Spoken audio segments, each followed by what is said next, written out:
Roswell, New Mexico, a mecca for tourists drawn here by the greatest UFO mystery of all time.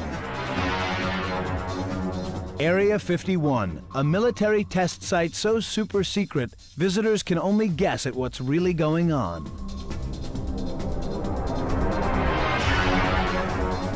Colorado's San Luis Valley, a scenic wonder that is famous for close encounters of the most unusual kind.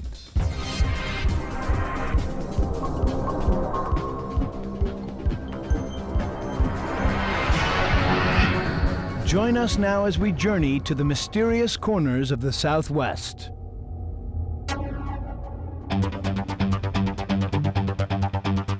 The megawatt glamour of Las Vegas entices millions every year. But for many visitors, Vegas is only a stopover along the way to their final destination.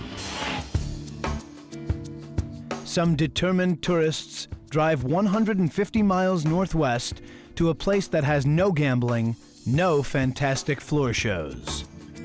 But this unusual travel destination offers something even Las Vegas doesn't have. An incredible mystery. Fantastic claims of alien spaceships that draw tourists here year-round. It's the intrigue that brings me out here.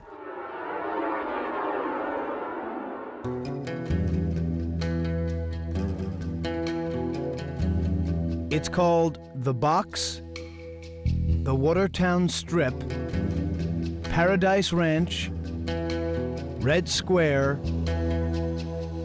Groom Lake, Dreamland, and Area 51. It's a huge area northwest of Las Vegas in Nevada that was described by one writer as the place where the government goes to be alone. This is where they put their deepest, darkest, and blackest projects.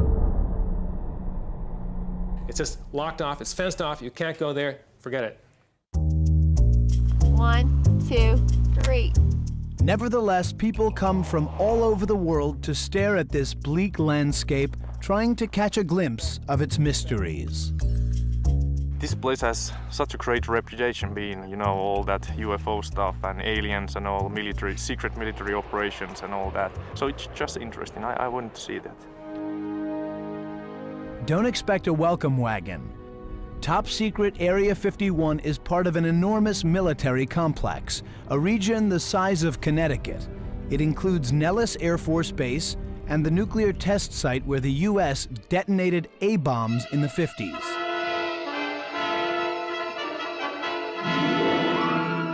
Now, the military apparently refuses to acknowledge that Area 51 exists. It's just so secret they don't want to talk about it.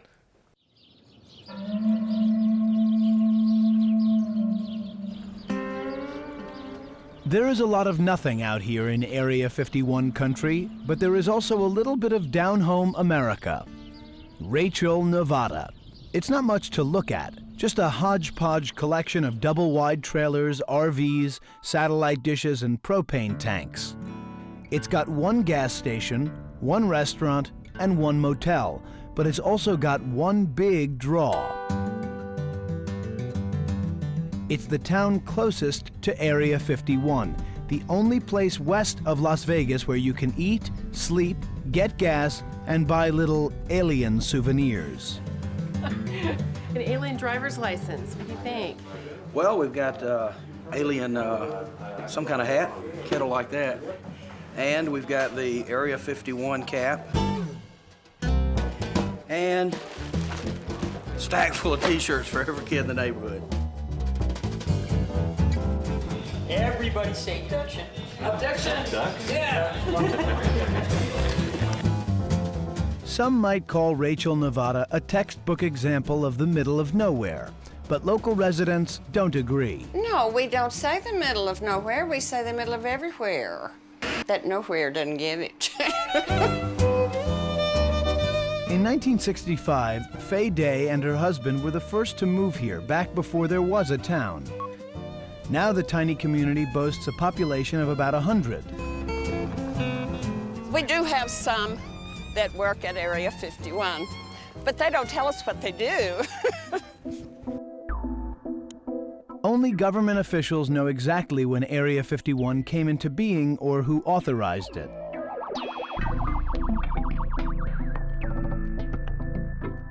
Although it is impossible to verify, many people think the United States government set up shop at Area 51 sometime in the late 1940s or early 50s to develop technology and weapons, secret black projects to fight the Cold War with Russia.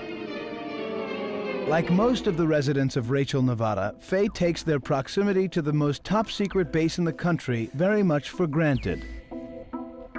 We see a lot of interesting sights here. Whether or not they're UFOs, I don't know. But they're interesting to watch. There are, however, a few clues that this is no ordinary town. How many main streets feature a radiation monitoring station? This equipment measures the radiation that is in our valley, that people are afraid might drift over from the test site. We had a practice run, 3 or 4 years ago, in case they did find it above normal. And a fella came in the store and asked me how long it would take me to get out of town. And I said, let me get my cat and my husband and I'll be gone. I won't have to be told but once. But that has never happened. We've never had to leave.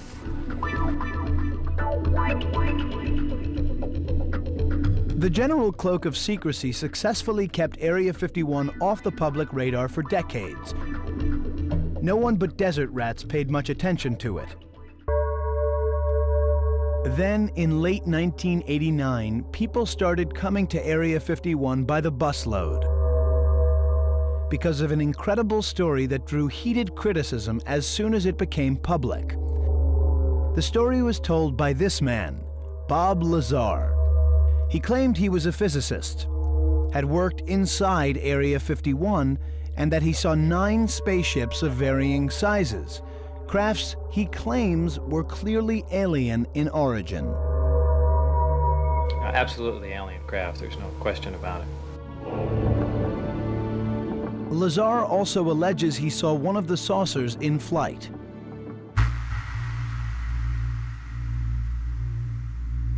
It made a slight hissing sound, a slight blue glow from the bottom, probably due to the extreme voltage that's present on the craft. After a short time, that disappeared as it rose, and it lifted off and just gently glided, and later sat down. It was very uneventful, but almost totally silent. Skeptics note that the federal government never prosecuted Lazar, something they presumably would have done if he had violated the security oath he allegedly signed in order to work at Area 51. I've spent a lot of effort trying to check on Bob Lazar. UFO believer and former nuclear physicist Stanton Friedman, who's made a second career out of investigating UFO-related stories, says his own research indicates Lazar is not at all who he claims to be. Unfortunately, when you start checking on the credentials, they don't check out at all. No attendance at MIT, no attendance at Caltech. I talked to his high school, he was in the bottom third of his class. It doesn't check out at all. It's science fiction, his story. There's a lot of doubt as to whether Bob Lazar is who he claims to be, but there's no doubt his story helped draw tourists to Area 51. It now attracts thousands of people every year.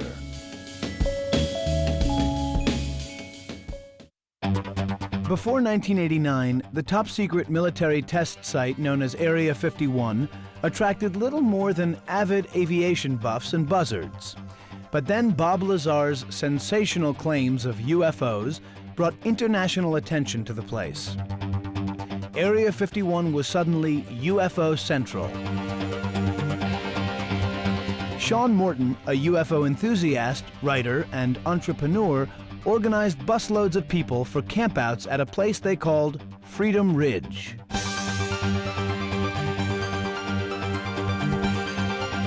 You could actually go out and see discs that were actually doing incredible maneuvers, that were skipping across the sky, that were disappearing and reappearing within the blink of an eye. When Area 51 security discovered watchers on the lookouts, the government confiscated land around the mountaintops, cutting off access to the closest vantage points. And the reason is that there were so many Area 51 buffs who were parking out on the edge of Area 51, going up on top of hills with cameras and telescopes and binoculars spying on Area 51, that this was defeating the whole purpose of having a secret military base. So they expanded the perimeter to make it much, much harder for anyone to spy on what they're doing. It's funny, the best pictures you can buy now are ones taken from a Soviet satellite.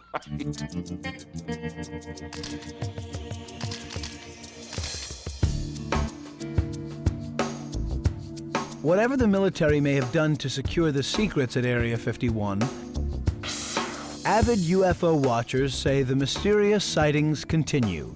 Their stories can't be verified, yet they claim to see strange objects in the sky.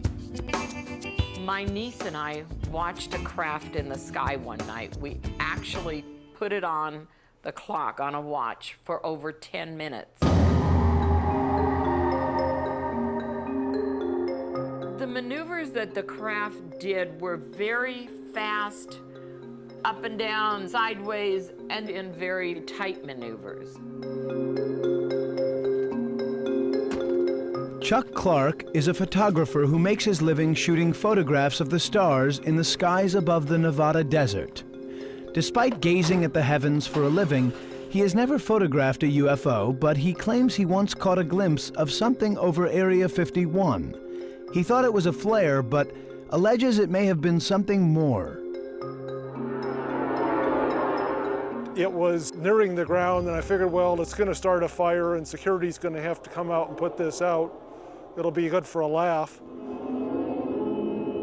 And suddenly the thing just streaked off, covered just under 5 miles right along the base of the hills in about a second to a second and a half, stopped instantly, hovered for a few more seconds, and then vanished. In late 2000, local resident Don Day and his wife allege they saw several similar orbs. They were changing colors from blue to red to orange, white. Then they started shooting like lasers in between each other, like they were bouncing them off each other. We watched this for over an hour and a half. LaRae Fletcher was working graveyard shift one night guarding military equipment out in the desert when she alleges she saw a bizarre object. It was 4 o'clock in the morning, and it was very quiet, of course. My partner is sitting across the valley from me, about 7 miles away. We use our headlights just to let each other know we're okay and awake. Well, out of the corner of my eye, I see these lights in the air, and it is a huge, huge object. This object was diamond-shaped, and it had what looked like strobe lights. And of course, I'm watching it and don't know what it is, and still don't know.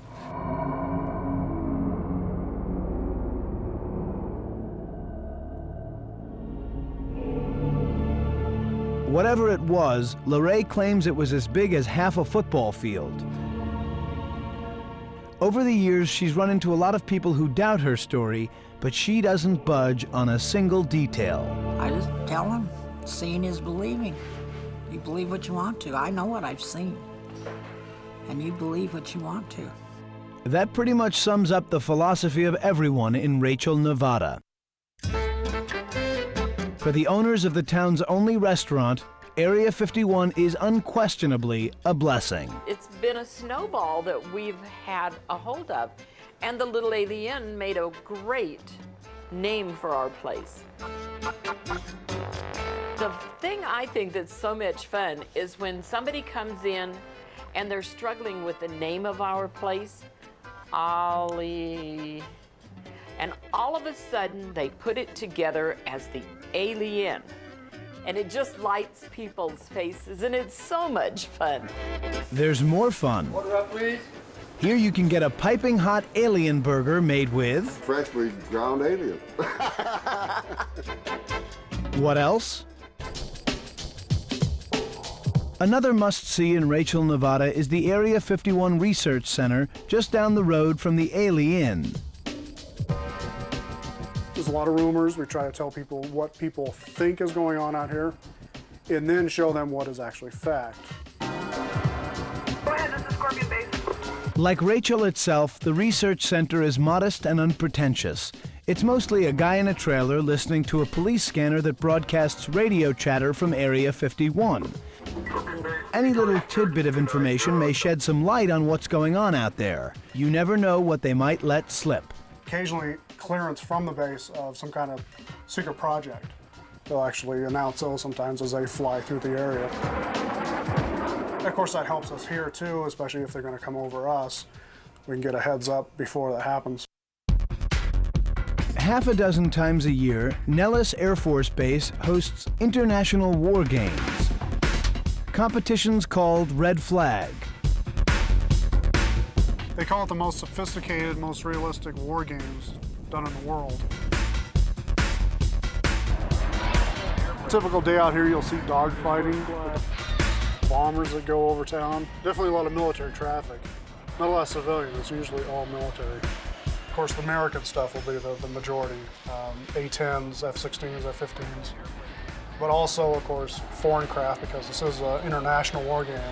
You see everything from tornadoes, mirages. Everybody comes out here, French, German, English, Singapore. It's worldwide. So you expect to see just basically any military craft. Not long ago, Lockheed used Area 51 to test the F-117 Nighthawk, the stealth strike fighter.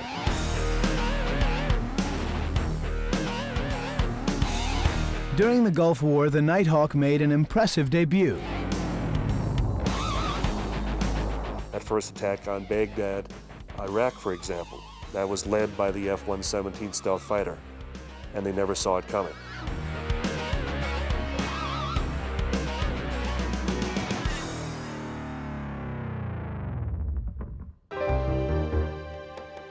The chance to see planes like this without worrying about getting killed by wayward bombs and bullets is a big part of Area 51's attraction. Oh, I just like to see them fly.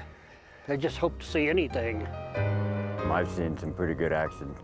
You know, there's a lot of maneuvers and dogfights, and pretty interesting. I'm particularly interested in seeing the stealth bombers, particularly the B-2, because it's such an odd shape, and it would have such an odd silhouette in the sky, being very black and just its odd shape.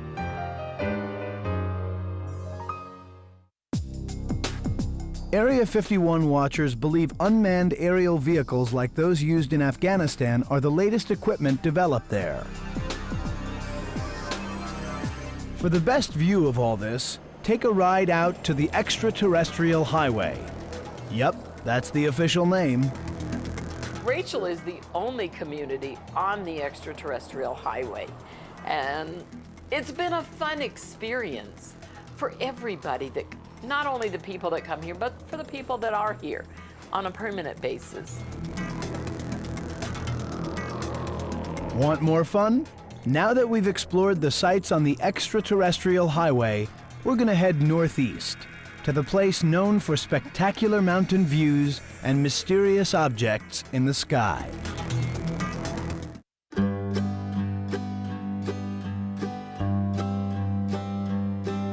Welcome to the beautiful San Luis Valley. It is a natural geological jewel that stretches from the snow-capped peaks of south-central Colorado to the sun-baked deserts of northern New Mexico. By winter an icy wonderland, By summer, a sparkling piece of sunny paradise.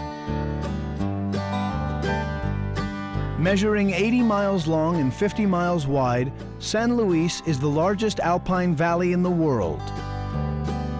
Every clear night brings a breathtaking light show, the glory of the cosmos on full display. But some people believe that not all those bright lights are stars.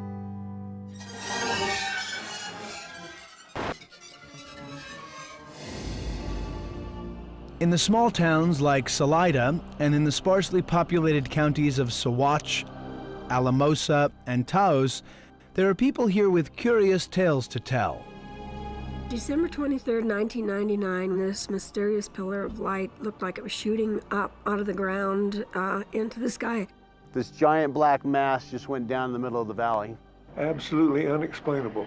No noise, no nothing, just a light coming up and going.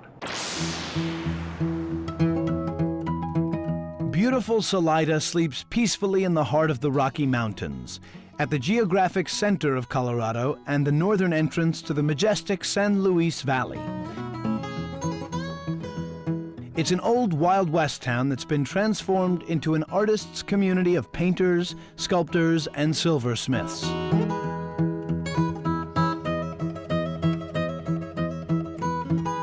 Most of the galleries in Salida have the gallery out front, and then behind you'll see the artist studio, so you can sort of interact with the different artists that live in this community. The opportunity to explore the galleries, shops, and restaurants draws thousands of tourists every year. But others are drawn to Salida for a whole other reason. Something is definitely going on here, and people are wondering what. For true UFO believers, this valley has become America's UFO hotspot. According to the Computer UFO Network, the largest database of purported sightings in the world, it boasts more sightings per capita than any other region of the country.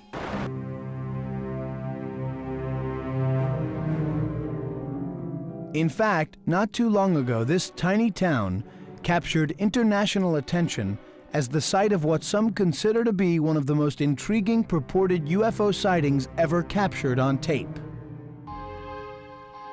It was August 27, 1995. Tim Edwards and his daughter Brandy had gone outside to check the weather before the two left on a camping trip. I looked up, I seen a very white, very intensely lit, glimmering white light coming in from the west, and it appeared to almost be walking or stepping across the sky, like projecting itself to the next image, but at an incredible speed. Tim ran back into the house to grab his video camera and managed to record almost 10 minutes of this unidentified cigar-shaped object.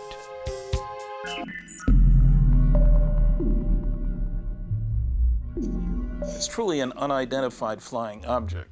Whether it's a flying saucer or alien spacecraft, I don't know. It's still in my gray basket, maybe. Cigar shape with lights around it, that's what blimps look like. Michael Shermer is the publisher of Skeptic magazine. He says the explanation for the sighting lies in science, not science fiction. 90 to 95% of all UFO sightings are fully explicable.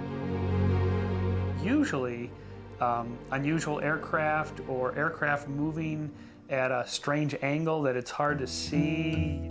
Whatever the explanation, incidents like that make for a good joke back in Salida. At one of the finest restaurants in town, the Spaghetti Western, they use the town's unearthly reputation to have a little fun. I hear you have some delicious chips and flying salsa. You bet. They go with the Martiantinis. Yeah. They're delicious. For a place to stay in Salida, there's the River Run Inn. The rooms boast turn-of-the-century antiques, private baths, and plenty of peace and quiet. It's more like a comfortable old country home than it is a museum kind of fancy B&B. And the guests do like that because it's casual. The hotels and shops cater to a year-round parade of tourists and vacationers drawn here by the awesome slopes of the Rockies and the inviting waters of the Arkansas River. But Virginia Nemmers, keeper of the inn, concedes that many of her guests come to Salida to see sights you won't find on any tourist map. You see bright lights, or you see periods of lights, or you see things moving, and you don't always know what they are. Chris O'Brien has written about countless local sightings in 2 books, Enter the Valley and The Mysterious Valley. He suspects there's some kind of connection between UFOs and the great sand dunes of Saguache County. It's almost the bullseye center for our activity here. When we tend to have activity or waves of activity in the valley, generally it's centered around the dunes area. The Great Sand Dunes are an official national park, the tallest dunes in North America. A wind-formed wonder covering 39 square miles and standing 700 feet high. Yet the dunes are easy to hike because rain and snow keep them moist and stable. It takes only 2 hours to make it from the edge of the dunes to its tallest peak. There have been so many odd sightings at the dunes that local cattle rancher Judy Messeline decided to start a side business and build a UFO watchtower right at the sand's edge. According to Judy, it worked. She says 2 UFOs showed up right on schedule. One night it looked like a shooting star, and it got down below the peaks of the sand grays, and then it lost its momentum and just started floating, and then it took straight back up towards the sky. Another night, it was closer to the mountain range, but it was pretty thin and it was real long. I called it a cigar shape, and it just went zip like that. To tell the truth, there are some aliens in the San Luis Valley, beings so foreign they might as well be from another planet. This is, after all, the foothills of the Rocky Mountains, not the Florida Everglades. Yet it's home to Colorado Gators in Alamosa County, just south of Saguache. They live here because of the geothermal water, because the water is 87 degrees. In the wintertime, they all hibernate to this end of the pond because this is where the water comes in at. But in the summertime, they're all spread out. But it is because of the warm water they're able to survive here. The alligators were originally brought here to eat the waste from these tilapia. Now their presence has made the farm a huge tourist attraction. Okay, one hand under the chest there, one hand under the thickest part of the tail. It was amazing to find alligators in the middle of Colorado with snow and the surrounding mountains. Very unusual, very awkward. Doesn't even feel like an animal, really. I feel like I'm holding history here, like a dinosaur. You know, it's close to get to a dinosaur. It's really pretty cool. Strange as Rocky Mountain alligators may be, they are Earth creatures. But many people in the San Luis Valley still wonder, are real aliens visiting too? In 10 years of investigation, I am way more confused now than I was before I started. He's not alone. Even outside of the San Luis Valley, UFO mysteries are attracting sci-fi junkies from all over.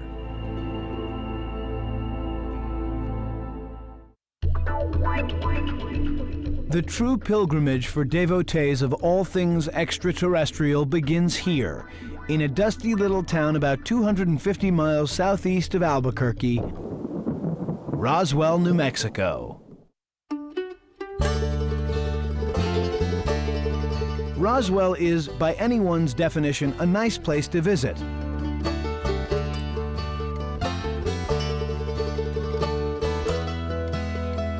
And as some will tell you, an even better place to live. With wide open spaces, just whistling with fresh air. Will Rogers said that Roswell was the prettiest town in the West, and I agree with him. Roswell's not a small community, and it's not a big city. It's just right. Roswell is a place where you can ski at Easter and play golf in December. If you're a person that likes outdoor activities, you're going to love it here in Roswell because we offer many different things to do, whether it's up to the mountains or down to Carlsbad Caverns. We have some great golf courses here, and it's the kind of things that you can do year-round.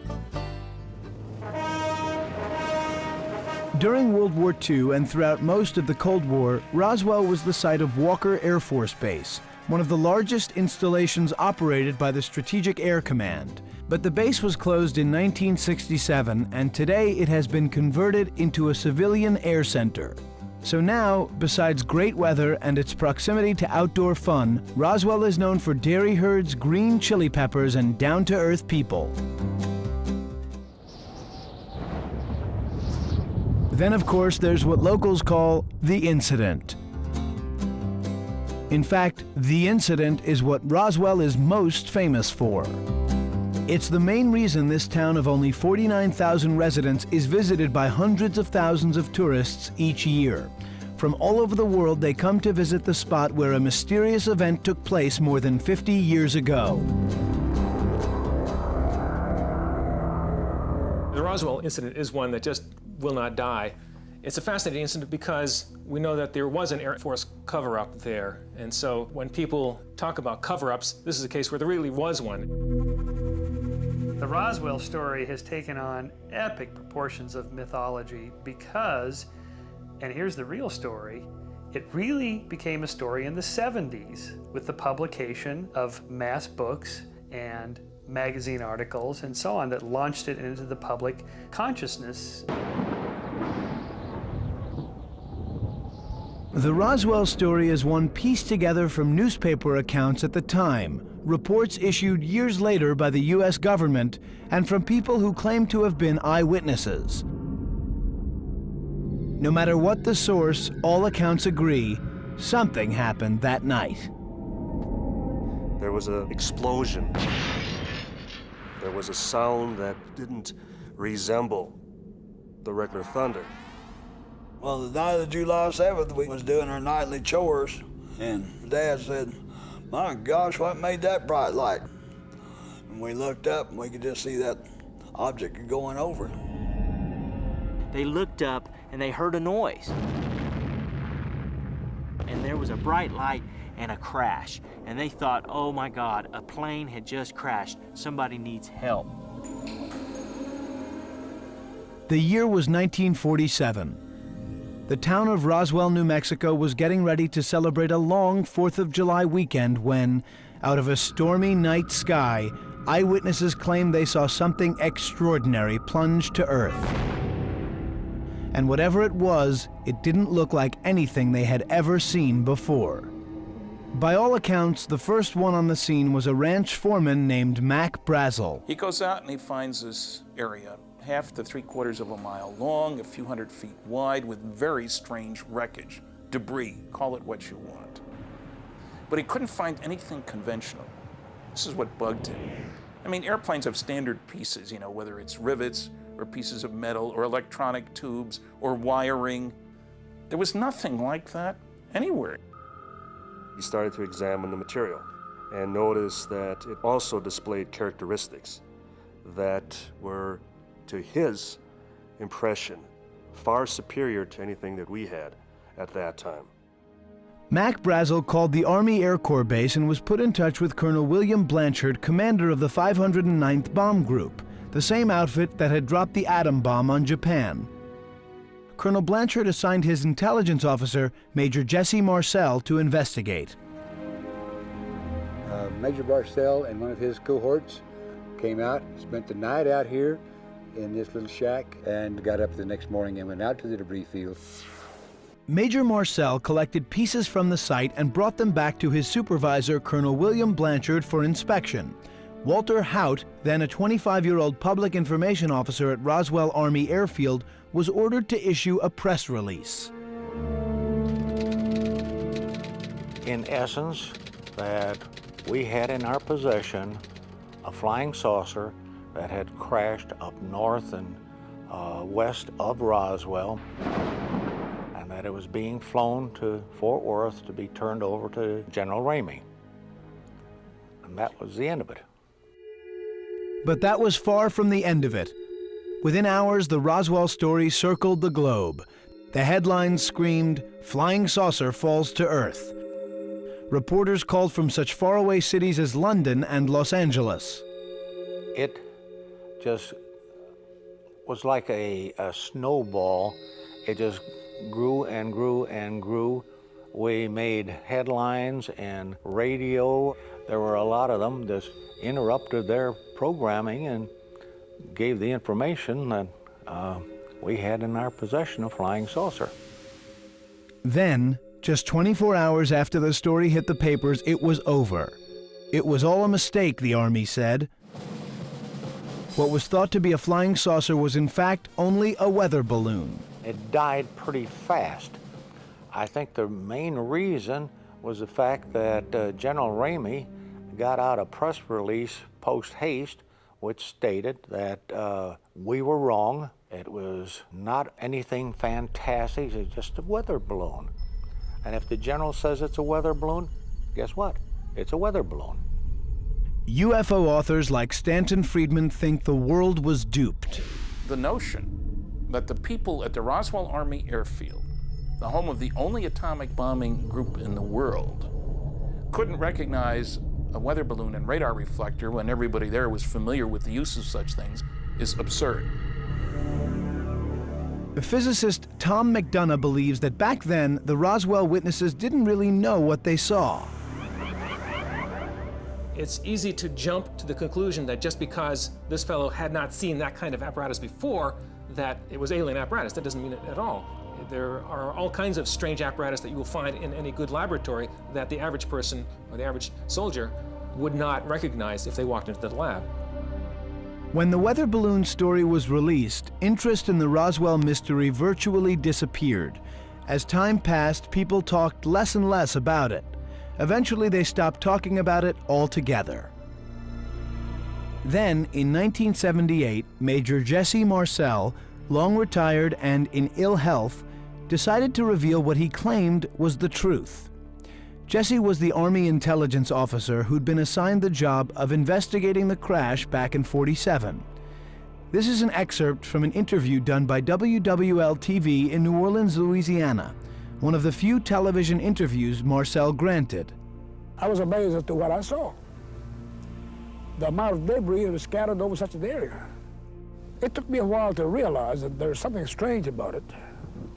But the more I saw the fragments, the more I realized that it wasn't anything that I was acquainted with. In fact, as it turned out, nobody else was acquainted with it. What it was, I don't know. I still don't know.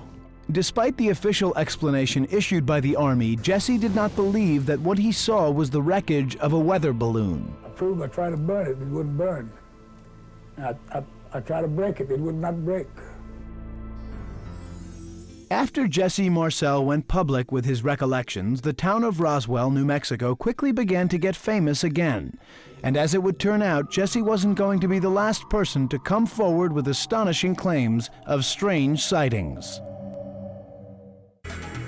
Every year, Roswell, New Mexico gets a healthy influx of tourists, including college kids who come here on their spring break, hoping for a lively encounter with anything alien. This is our Roswell visitors as an alien tourist. We have a lot of tourists that come into town. They want a memento from Roswell. They identify with this little guy as being the tourist. They say, okay, he crashed in 1947, he's just visiting. So we called him the Roswell visitor.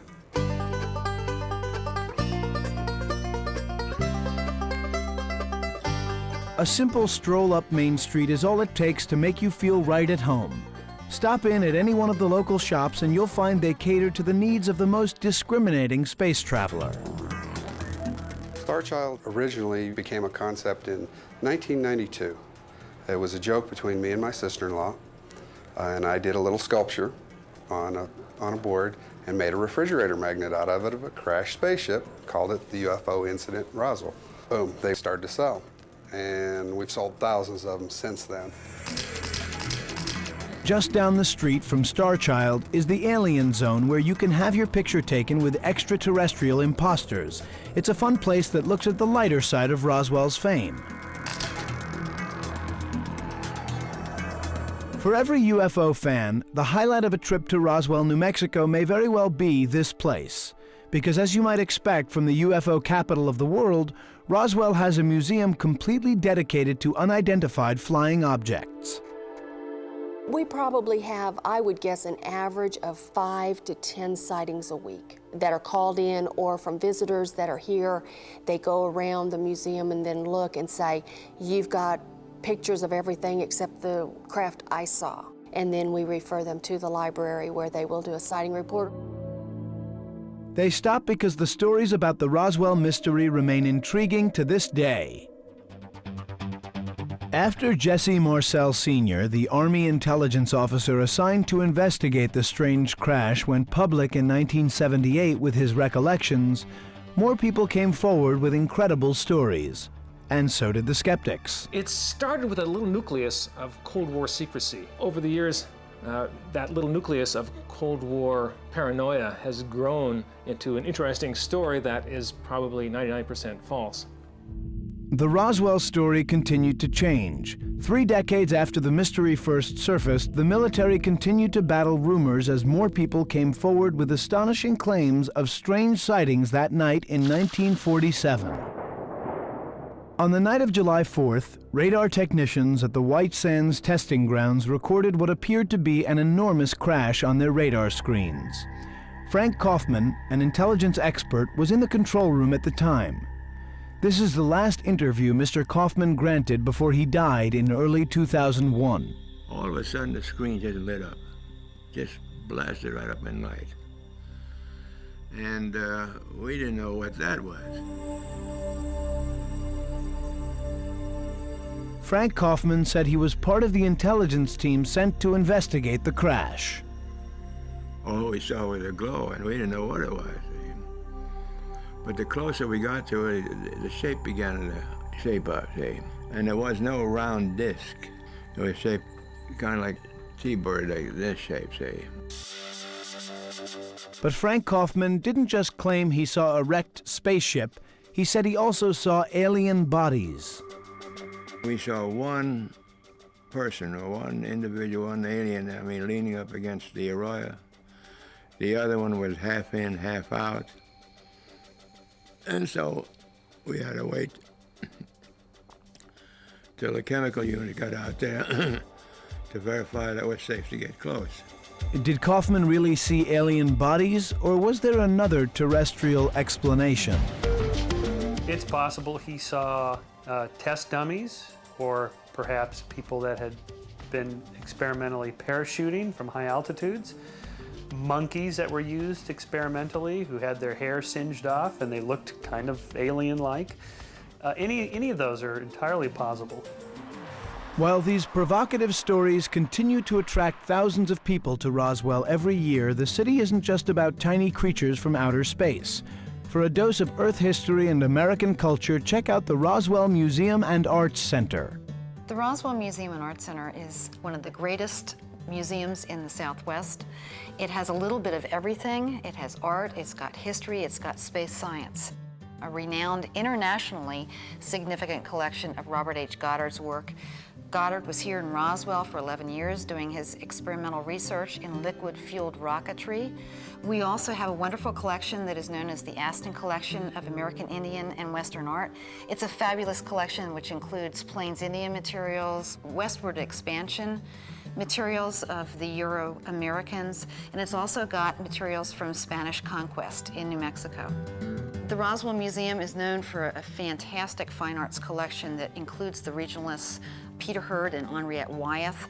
We have the largest collection in the United States of their works. If it's the great outdoors you crave, the Roswell area boasts 24,000 acres of wildlife refuge. The area known as Bitter Lakes was established in 1930 as a refuge for migratory birds and is home to many unique species. Best time to be here is certainly in the wintertime. Most of our wintering waterfowl will arrive in October or November. We usually peak around Thanksgiving with 15 to 20,000 white geese, which are the snows and the Rosses, and 7,000 or 8,000 sandhill cranes. Another outdoor highlight is the Bottomless Lakes State Park just outside of Roswell. In the summertime, this place is packed. We sit on the northernmost boundaries of the Chihuahuan Desert. So we're very thankful to have this water-based recreation here, and good place to come and swim and cool off during the hot summer months, and a place to get out and do some trout fishing, which is normally a cold water species and sport, but here during the wintertime we have some really good trout fishing. If just thinking about a plate full of pan-fried trout makes you hungry, you don't have to leave Roswell.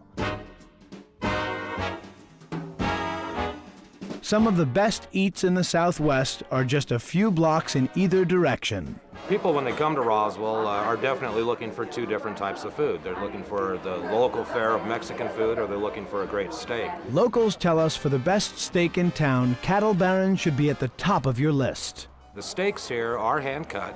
Filet mignon, New York strip, top sirloin, porterhouse, and of course the prime rib.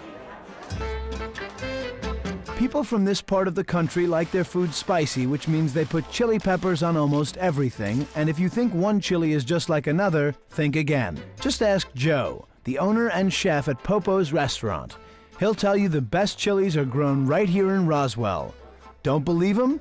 Then just try the most popular plate on the menu, which is... Probably 30 to 35% of our plates would have to be an enchilada, be it chicken, be it beef, cheese, whatever. You can always tell when it's payday because people spend a little bit more and get the combo.